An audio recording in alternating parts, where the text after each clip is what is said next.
Have you ever wondered why cannibalism, the practice of consuming another individual of the same species, exists?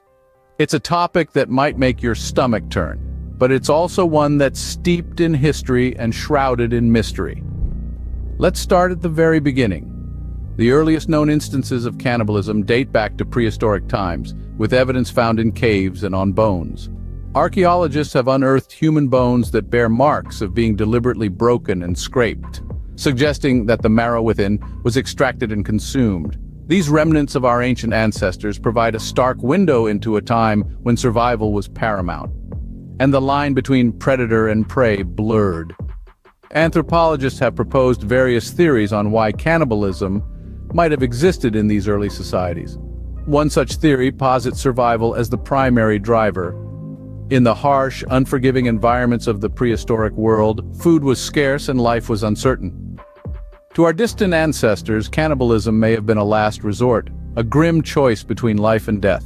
However, survival isn't the only reason that has been proposed. Some anthropologists suggest that cannibalism may also have had ritualistic origins. In some cultures, consuming the flesh or organs of a deceased individual was seen as a way of absorbing their strength or virtues. It was a way to honor the dead, to keep their spirit alive within the tribe. This form of cannibalism, often referred to as endocannibalism, was less about sustenance and more about spiritual beliefs and societal norms. From these early origins, the practice of cannibalism has evolved and transformed over time. It has been observed in various forms across different cultures and time periods, reflecting the complex interplay between survival, ritual, and taboo. As humanity progressed, so did the instances of cannibalism, taking on different forms and meanings. In the next scene, we will delve deeper into cannibalism in a historical context, examining how this practice has been perceived and portrayed throughout the ages. But for now, we leave you with this thought. As humanity progressed, so did the instances of cannibalism, taking on different forms and meanings. As we venture into the annals of history, we find that human consumption took on a whole new meaning in different societies. In the heart of ancient Mexico, the mighty Aztecs viewed cannibalism as a deeply spiritual act. It was believed that by consuming the flesh of a sacrificial victim, one could absorb their strength and vitality. Here, cannibalism was not about survival, but a religious ritual, a communion with the divine. Half a world away, the Maori tribes of New Zealand had a different interpretation. For them, cannibalism was a tool of war. By consuming the bodies of their defeated enemies, they believed they were absorbing their mana, or spiritual power. It was an act of respect, fear, and dominance, a grim message to their enemies. Meanwhile, in certain African tribes, cannibalism took on a medicinal form. The Bakosi people of Cameroon, for example, believed that the consumption of human flesh could cure certain ailments. Here, cannibalism was not a religious act or a war tactic, but a primitive form of medicine. In the far reaches of Polynesia, cannibalism had yet another significance. In the Marquesas Islands, people were eaten as a gesture of extreme respect and love. It was believed that by consuming the deceased, their spirit and essence would continue to live within the tribe. However, no matter the context, it's important to note that these practices were not widespread or casual. They were often reserved for special occasions or specific circumstances, reflecting the deep-seated cultural beliefs and values of these societies. Moreover, these communities were not ignorant of the moral implications of their actions. In many cultures, cannibalism was a deeply controversial and taboo practice.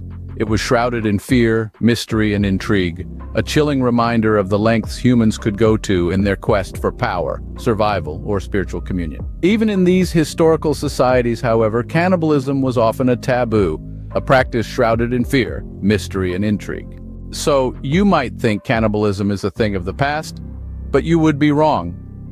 Cannibalism, the act of consuming another individual of the same species, isn't just a relic from a bygone era. In fact, there have been instances of cannibalism in the modern world, often driven by dire circumstances or severe mental health issues. Consider the infamous case of the 1972 Andes flight disaster. Stranded in the frozen wilderness with no food or means of survival, the survivors faced an unthinkable choice between life and death. In the end, they resorted to cannibalism, not out of a perverse desire, but from the primal instinct to survive. In another corner of the world, there are cases of cannibalism linked to severe mental illness. These instances often involve individuals who are detached from reality, their actions driven by delusions or psychopathic tendencies. Such cases, while extremely rare, are a stark reminder of the depths to which the human mind can sink when it's untethered from the norms of society. Now let's delve into the legal and moral implications of cannibalism. In many jurisdictions, there's no specific law against cannibalism per se. However, acts associated with it, such as murder or desecration of a corpse, are considered serious crimes. From a moral standpoint, cannibalism strikes at the very heart of our social contract. It's seen as an affront to the sanctity of life and the dignity of the human person.